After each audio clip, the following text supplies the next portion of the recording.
ఇప్పుడు మీరు సర్వీస్ ఉండగానే 6 నెలల ముందుగానే రిజైన్ చేశారు. Political party liberation Congress party అని స్థాపించి పాదయాత్ర కూడా చేశారు. పార్టీ పెట్టాలనే అది ఎందుకు వచ్చింది, ఆలోచన ఎందుకు వచ్చింది సార్? ఒకటైతే నేను ముందుగా చెప్పినట్టుగా అల్టిమేట్ పవర్ ఎక్కడుంది అంటే పొలిటికల్ పవర్లోనే ఉంది.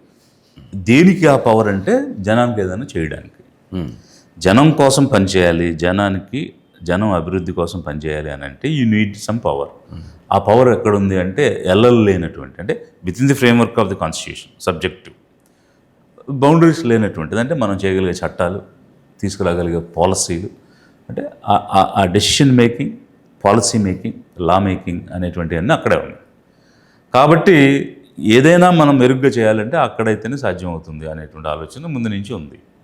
సో ఆ ప్రాసెస్లో నేను ముందు ప్రజల్లోకి వెళదాం, ప్రజలు ఈ రోజున సిచ్యువేషన్ ఏంటి, రియాలిటీ తెలుసుకుందాం, వాళ్ళ ఆశలేంటి, ఆశయాలు ఏంటి కూడా తెలుసుకుందాం అన్న ఉద్దేశంతో పాదయాత్ర చేయడం జరిగింది.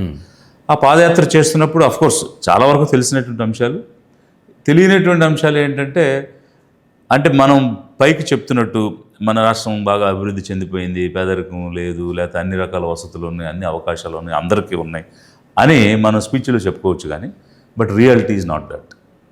చాలా భయంకరమైనటువంటి, దుర్భరమైనటువంటి పేదరికంలో జీవించే కుటుంబాలు కొన్ని లక్షలు ఉన్నాయి ఈ రాష్ట్రంలోనే. ఇంటి సౌకర్యం లేనటువంటి కుటుంబాలు లక్షల మంది ఉన్నారు.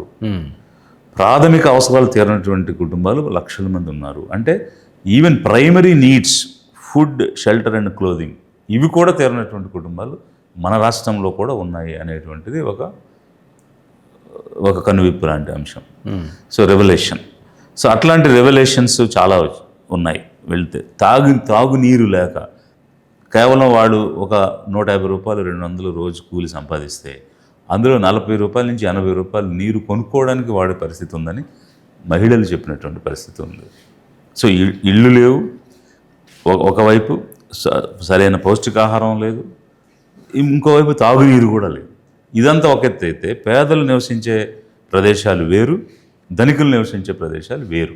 మీరు ఏ గ్రామానికైనా వెళ్ళి చూడండి, ధనికులు అంటే వాళ్ళేమో ఫిల్దీ రిచ్ ఏం కాదు, అంటే ఓకే అంటే సెల్ఫ్ సఫిషియెంట్ పీపుల్ అనుకోవచ్చు. మనం గ్రామాల్లో ఉన్నవాళ్ళు భయంకరమైన రిచ్ పీపుల్ అయితే లేరు.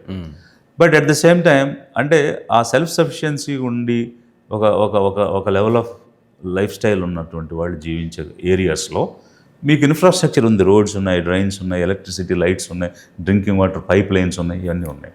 బట్ ఇవేవి పేదలు నివసించే దగ్గర లేవు. ఒకవేళ ఉన్న ఆ లైట్లు వెలగో, పంచాయతీ వాళ్ళు వేయరు, వాళ్ళకి శానిటరీ లెటర్న్స్ లేవు. అంటే natural calls, day to day living standards అనేటువంటి చాలా పూర్గా, ఒక డ్రైనేజ్ ఉండదు, క్లీనింగ్ ఉండదు, ఆ గుంటలో ఉన్నటువంటి నీటి వల్ల వచ్చే జబ్బులు, అసలు ఆ జబ్బుకి వీళ్ళకి ఎలాంటి సంబంధం లేదు, వీళ్ళ ప్రమేయంతో వచ్చిన జబ్బు కాదు అది. అడ్మినిస్ట్రేటివ్ ఫెయిల్యూర్ వల్ల వాళ్ళు ప్రాపర్గా యాక్ట్ చేయక, ఎప్పటికప్పుడు ఆ మురికి నీరు లేకుండా చేయకుండా ఉండడం వల్ల, నిల్వ ఉండడం వల్ల, దోమలు వచ్చినందువల్ల, దానివల్ల వీళ్ళకి జబ్బులు వస్తే ఆ జబ్బును ఏం చేసుకోవడానికి వీళ్ళు శారీరక కష్టం చేసి, శ్రమ చేసి, చెమట చిందించి ఆ సంపాదన తినటానికి వాడుకోవడానికి బదులు మందులకి జబ్బు నయం చేసుకోవడానికి వాడుకోవాల్సిన పరిస్థితి. ఇది అసలు వాళ్ళ ప్రమేయం ఏం లేనటువంటి అంశం. ఇట్లాంటి అనేక రకమైనటువంటివి ఉన్నాయి గ్రామంలో. వాటి మీద పెట్టాల్సిన శ్రద్ధ ఈరోజు ప్రభుత్వాలు పెట్టడం లేదు.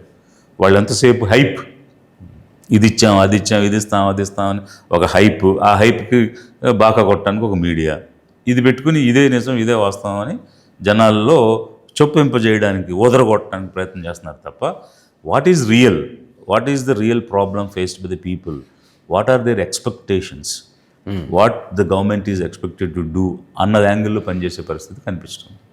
సో ఈ పాదయాత్రలో ఇవన్నీ కూడా గమనించినటువంటి అంశాలు ఇంకా అనేకమైనటువంటి ఉన్నాయి. సెక్టర్ వైజ్ కూడా చూసాం, విమెన్ ఎలా లాస్ అవుతున్నారు, యూత్ ఏ విధంగా, ఫార్మర్స్ ఏ విధంగా, ఇట్లా అంటే బ్యాక్వర్డ్ కమ్యూనిటీస్ ఏ విధంగా అనేది అన్ని విధాలుగా స్టడీ చేయడం జరిగింది. సో చేసే ఒక సమగ్రమైన ప్రణాళికతో ముందుకు వచ్చాము.